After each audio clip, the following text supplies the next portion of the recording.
or the fact that after many decades, now Israel comes up with the plan for Greater Middle East. Isn't it time for our Arab friends to wake up and smell the coffee? We supported Palestine more than any Arab country supported Palestine. You know, I'm under 2 American designations. Why? Why do we have to be blamed for problems that are caused by Israel? We don't have territorial ambitions against our friends in the region. We do not want access to the high seas as Saddam Hussein wanted.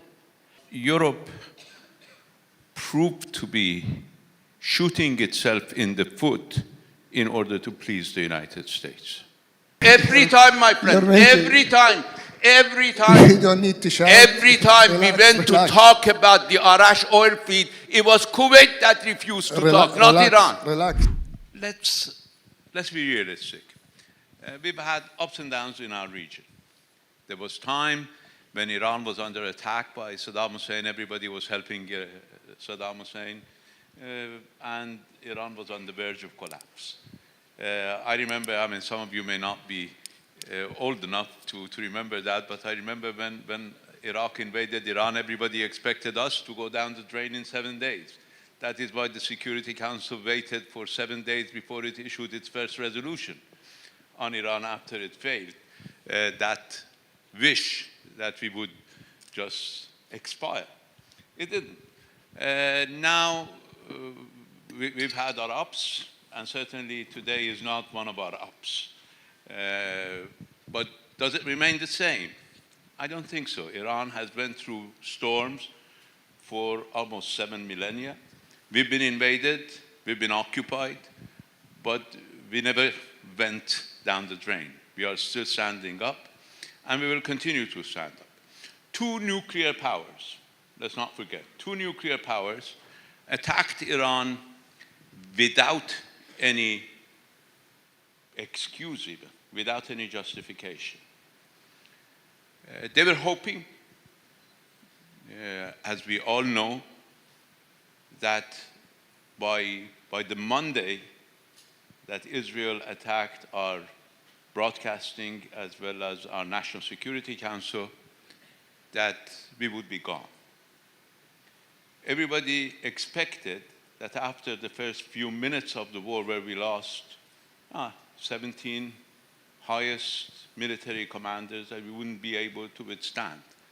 But Iran proved, and I don't want to boast because killing people is not a matter of boasting, but we proved that we could inflict serious harm on Israel. We proved that Iran is the only country in the region. Why you are talking about a weak country? Iran is the only country in the region. When the United States wanted to attack us, it evacuated all of its bases in the region. That's not a sign of weakness. That's not humiliation. The United States, evacuated all its bases in the region. I'm absolutely sorry it was the base in Qatar that was attacked. I had hoped that it would be somewhere else. Certainly. But be it as it may, and I'm happy that I'm not in the government so I can say whatever I want freely. But the fact of the matter is the US had to evacuate all its bases. Take this. I think this has to be swallowed by everybody before they talk about a weak Iran. Which other country in this region that is going to be attacked by the United States, and I know some of the countries in the region have been attacked by the United States, including a nuclear power. When did the United States have to evacuate its bases before attacking? So Iran is strong. Iran has the capabilities, and the capabilities are ingrained in Iran. They're not imported. We don't import our security. We don't purchase our security. We don't import our nuclear power, so we would put it on a platter like some of our friends in North Africa did and give it to the Americans. It's ours. So it's best for everybody to recognize this, to come to terms with it, and to start working with Iran. And I think if they come to terms with this, if they abandon this feeling that I obliterated the Iranian nuclear program. Calm down, let's walk together. Okay, so Iran, in your view, in your assessment, I think there would be many that would agree with you, have not necessarily been weakened to that point. But my question is more, has Iran's strategy shifted to the significant changes that have happened? No, you see, the problem with JCPOA, with the nuclear deal that I negotiated, was that that was a shift in Iran's strategy. From resistance, we went to compromise.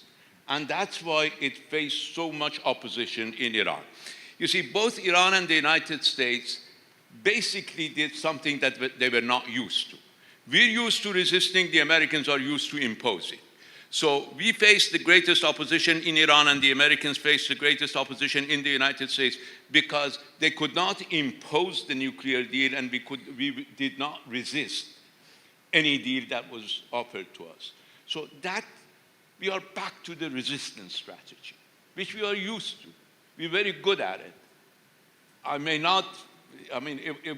not be the best strategy that I would prescribe for Iran, but it's not a strategy that we're not very good at. We can resist. We have resisted. We can resist. We only had 2 years of JCPOA, and that was an aberration, not the resistance. One more thing that I think it would be important for all of us to consider is the fact that we can be prisoners of the past, or we can look to the future. Now we have a great opportunity.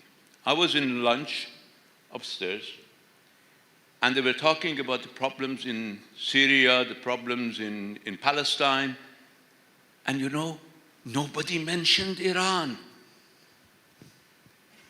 Every time we talked about Palestine, Iran was the obstacle. We talked about Syria, Iran was the obstacle. Now we're talking about all of those places. Iran is not the obstacle. Now we see the obstacle as it was and it will be, and that is Israeli aggression. So we now know what we need to treat.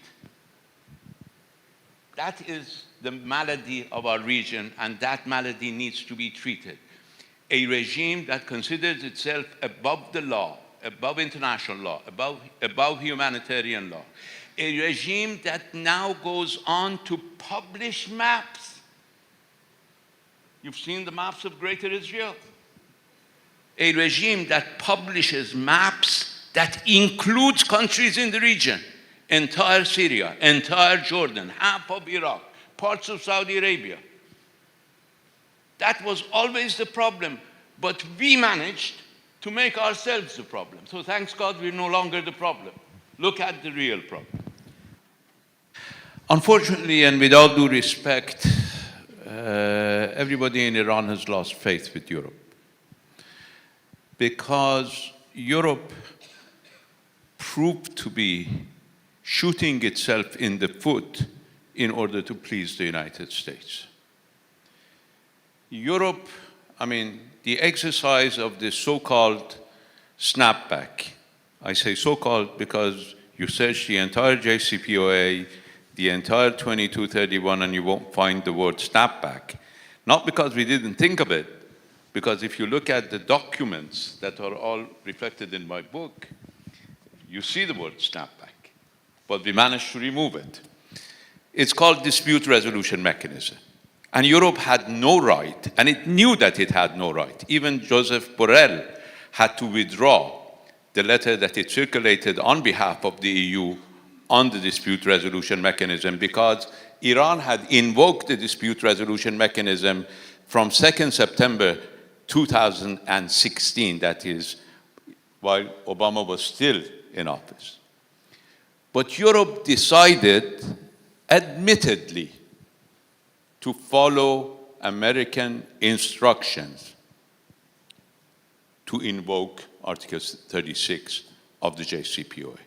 Rubio shouted at the Europeans, yelled at the Europeans for them to go ahead and basically disempower themselves from playing any role in the Iran nuclear issue.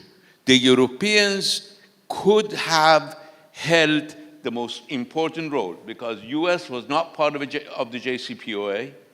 Europe was still part of the JCPOA, and Europe could have played a major role. So what did Europe gain by invoking 36? Absolutely nothing. And you read the national security strategy of the United States just published yesterday, it seems that based on that national security strategy, Europe is the greatest threat to democracy. That's the actually benefit that our European friends got from basically shooting themselves in the foot to please Donald Trump. So my suggestion to Europe, and this wasn't just the case with Trump. Let me give you just one example, Teresa, if I can. We signed an agreement with Airbus to purchase 118 Airbus airplanes in February 2016. Then we signed an agreement with Boeing to purchase 88 airplanes from Boeing in June 2016. In September 2016, when I threatened to invoke paragraph 36 of JCPOA, the Americans, the Obama administration, provided license. You know for how many airplanes? Out of 118 European Airbus planes that placed the request in February, the Americans only approved 18. Out of the 88 Boeing airplanes that placed the request in June, the Americans approved 80. Even then, our European friends did not come to realize that the United States did not have their best of interest in mind. When we negotiated the JCPOA, anytime we came to the American doing something, they said, we have to go to Congress, we have to see whether Congress would agree. Anytime it came, without the European presence, anytime we came to the interest of the Europeans, the Americans said, Europe will lift this sanction, Europe will lift the other sanction. So I think it is good for our European friends and for anybody else who believes that the United States will support their interests to wake up and see the United States will only support its own interests, and for the Israeli firsters, Israel's interest instead of its own interest. Well, Turkey is a part of the region, sometimes part of the problem, sometimes part of the solution. And we all need to consider ourselves people who are in this region and cannot leave this region. I mean, we didn't choose our neighbors. We are here, we are stuck together, and we need to live together. Now, let me just make one point, and that is the point that the British ambassador made in the Security Council in 1971, and they said, let's not open that Pandora's box because Arab countries in the Persian Gulf will not be pleased with the outcome of opening what happened in 1967 to 1971. Nobody talks about their territory. Nobody goes to International Court of Justice on their own territory. And we are affronted when people talk about our territory as if we owe them anything. Something happened in our region in the 1970s. Let's not open that box because there are a lot of Iranians who believe that they were wronged when our 19th province was separated from Iran in the same deal that gave us our islands back. So, as I said, if we want to talk about the past, the GCC owes Iran about $100 billion that they paid to Saddam Hussein in order to bomb us with chemical weapons. GCC paid Saddam Hussein $100 billion. But we're not coming to the doors of the GCC every other day telling them, pay us the money. Pay us $1,000 billion of damages that were caused by Saddam Hussein, whom you supported. But when he attacked you, we came to your support. We came to the GCC's support. We came to you, to the Kuwaiti support, when Saddam Hussein attacked you and overnight took over your entire country. We did not start and say they deserve it. We could have said that because he came to us first. He came to us and said, why don't we cooperate? Because I'm going to control the entire southern Persian Gulf. Why don't you cooperate with us? We said, no. Although the Kuwaitis were your biggest supporters, although they allowed you to use Bubiyan to export your oil, although they brought the Americans to our region and they downed our airplane, but we will not allow you to take over Kuwait. We will support Kuwait. We will allow the Kuwaitis to come to our region. So let's stop talking about the past. Talk about the future. President Rouhani came to Kuwait on the late Amir's proposal with his three conditions, which I thought were impolite. And I told your foreign minister at that time that it was impolite. But President Rouhani came and accepted those. You went to Manama. The King of Bahrain said, Trump has assumed office. Let him deal with Iran, then we will deal with Iran from the position of strength. So let's talk about that. We wrote Mr. Dharif, please finish the story.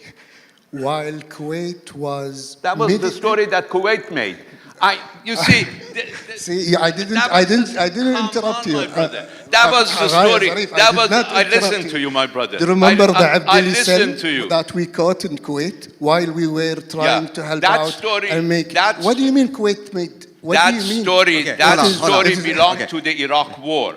That story was 18 years old. What had happened just a few days before that was the King of Bahrain saying in Manama, I mean, the late Amir was exuberant when we offered him the letter.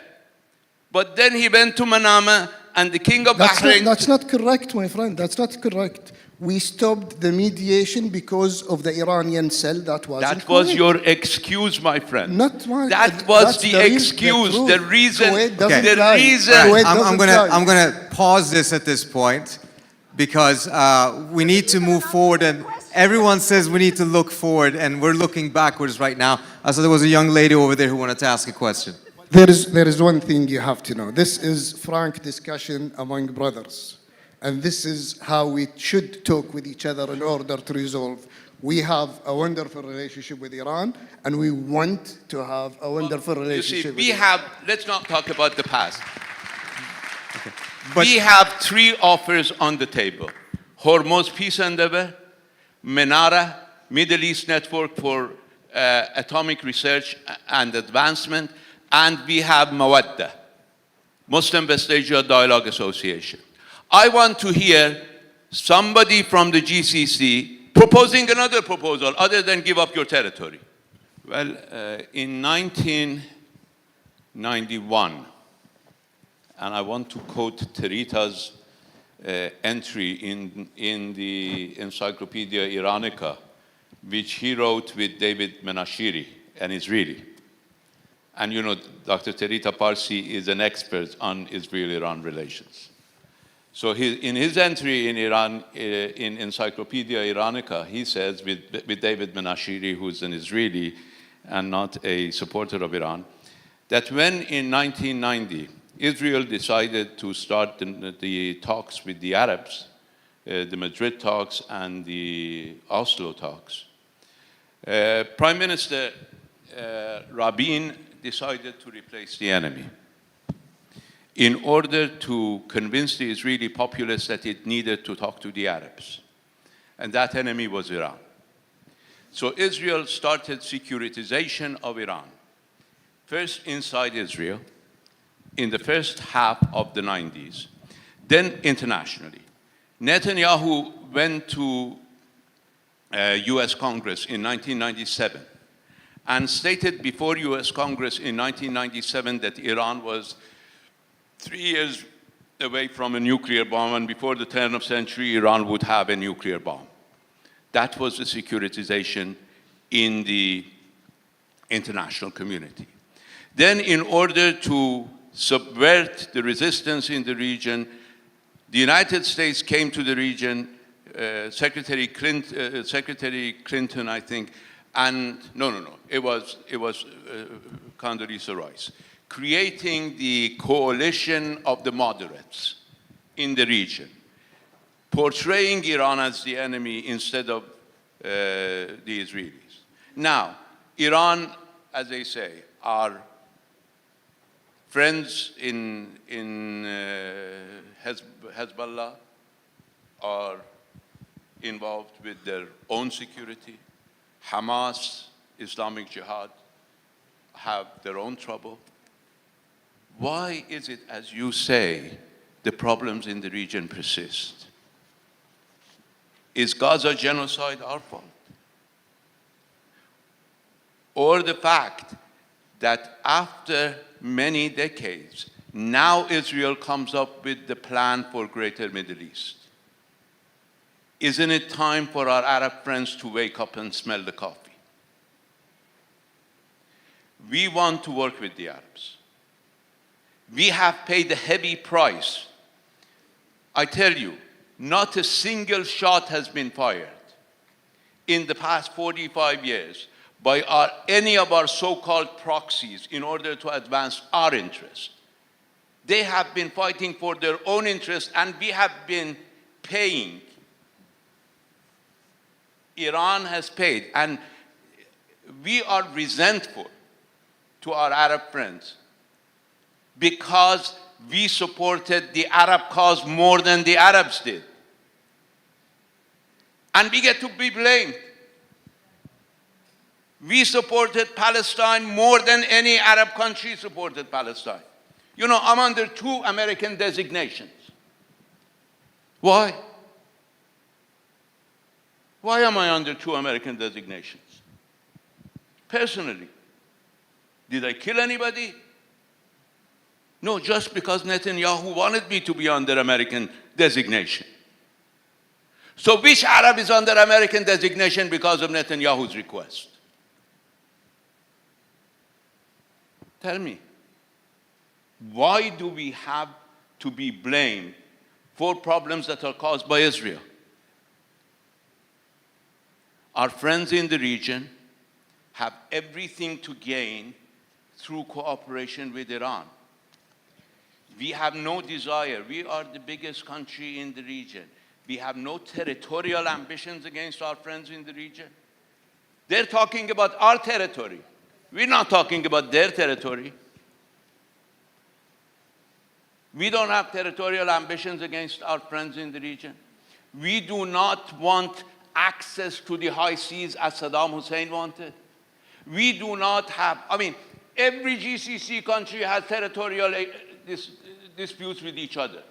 Now my friend is talking about Arash oil fields, which is disputed between Iran, Saudi Arabia, and Kuwait, and he says this is Kuwaiti-Saudi business.